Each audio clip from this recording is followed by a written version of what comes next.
Do you think Foreman could have beaten Tyson in his prime? I believe so. That's from Water. Water, that is a tough question, man. Tyson versus Foreman. Wow. You know, if you look at Foreman when he beat Smoking Joe Frazier, he just annihilated him. He annihilated him. It was scary. And Smoking Joe was the Tyson of his day in the golden era who beat Mike Tyson. So if I had to pick George Foreman in his prime versus Mike Tyson in his prime, ooh, I know it's not going to be a popular answer, but I think I would go with George Foreman. Now, of course, anybody can win that fight. That's a fight where, you got literally the biggest hitters ever in history of boxing. But because he defeated Smoking Joe so handedly, I think George Foreman could beat Mike Tyson. But then again, I know it's not going to be a popular pick, but I think it's very, very, very more likely. I would say it's like a 51-49 type deal. Because here's the thing, okay? In my opinion, Mike Tyson was great in the first 4 rounds, but if he didn't knock you out in 4 rounds, if he didn't get it done in 5, he wasn't knocking you out, and then he would kind of like fade in the later rounds, okay?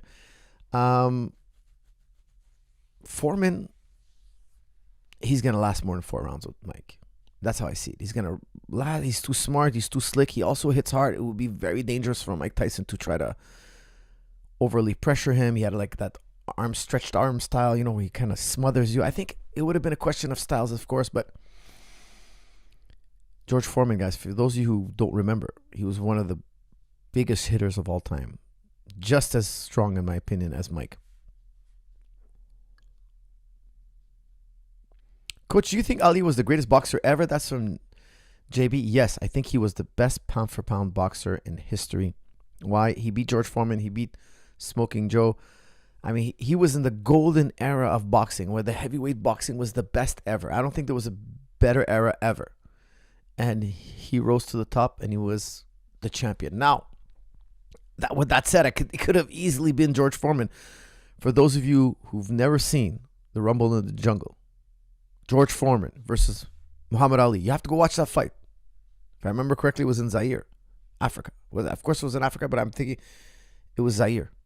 The Rumble in the Jungle. It was one of the greatest fights in history. Where they coined the term rope-a-dope. Muhammad Ali coined the term rope-a-dope. They say in boxing, you should never be up against the ropes. You should never be up against the ropes. And guess what? Muhammad Ali was up against the ropes for the entire fight, almost the entire fight. He was just getting killed by Foreman, just getting killed. And every time George would hit him, he would be like, is that all you got, George? Is that all you got? He would egg George Foreman on. Now, you have to remember, George Foreman was a tall, muscular, giant fridge that hit like Mike Tyson.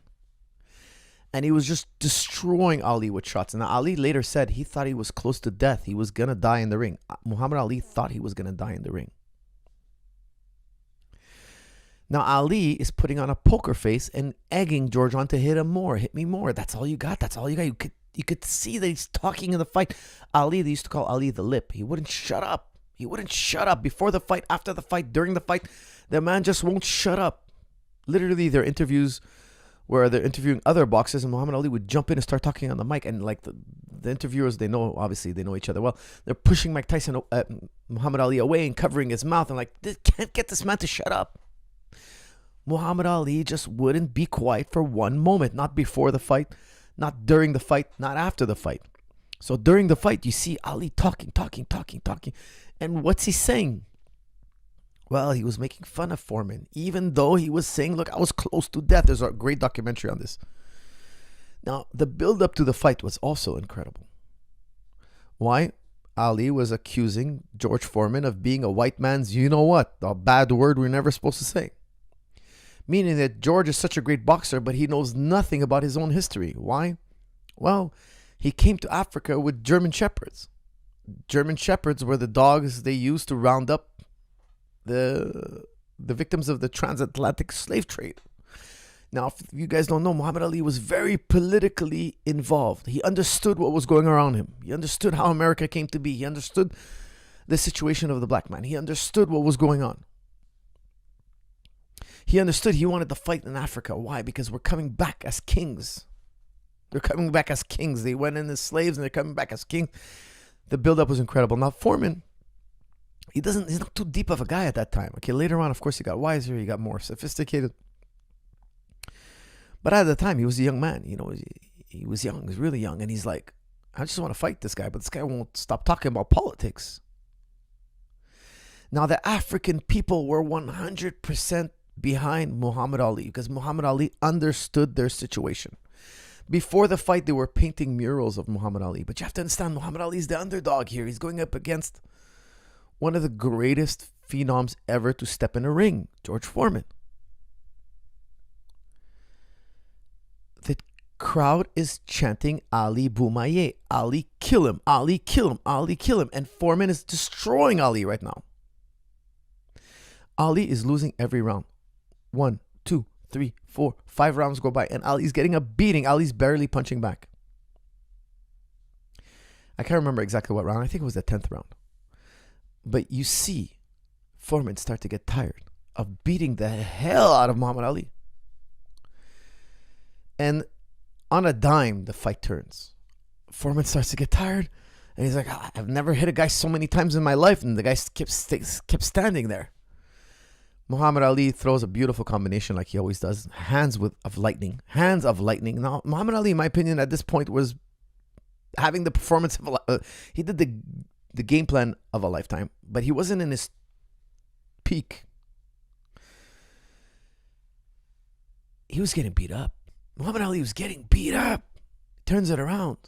Foreman gets a little bit tired, and then pop, steps to the side, pop, drops Foreman. Foreman falls on the ground. Ali hands up in the air, and the fight's over, and the crowd goes ballistic. They've been chanting Ali Boumaye the entire fight. Ali kill him. Ali kill him. Kill this man who's coming here, not understanding the context of what this fight is, what's going on here, about the motherland, about how the mistreatment and the brutality and the slavery and the evils. Ali's always chirping about it. He's always talking about justice. And Foreman's like a big oaf. At that time, he was a young man, you know. Of course, he got much more sophisticated as he got older. He got more charismatic. He got more, you know. He died recently, so I don't take this the wrong way. But at that time, compared to Ali, Ali was more involved in politics. He was more involved. He was more vocal. He was more in speaking up for the black cause. And he absolutely crushed George Foreman in a small window at the end, like just after kissing death on the mouth. It was after we watch it now. After this, there's a great documentary on it called The Rumble in the Jungle. It's a must. That was the name of the show. That was the name of the fight. It's a must watch. I have to rewatch it now. Just thinking about it, I got to rewatch that fight.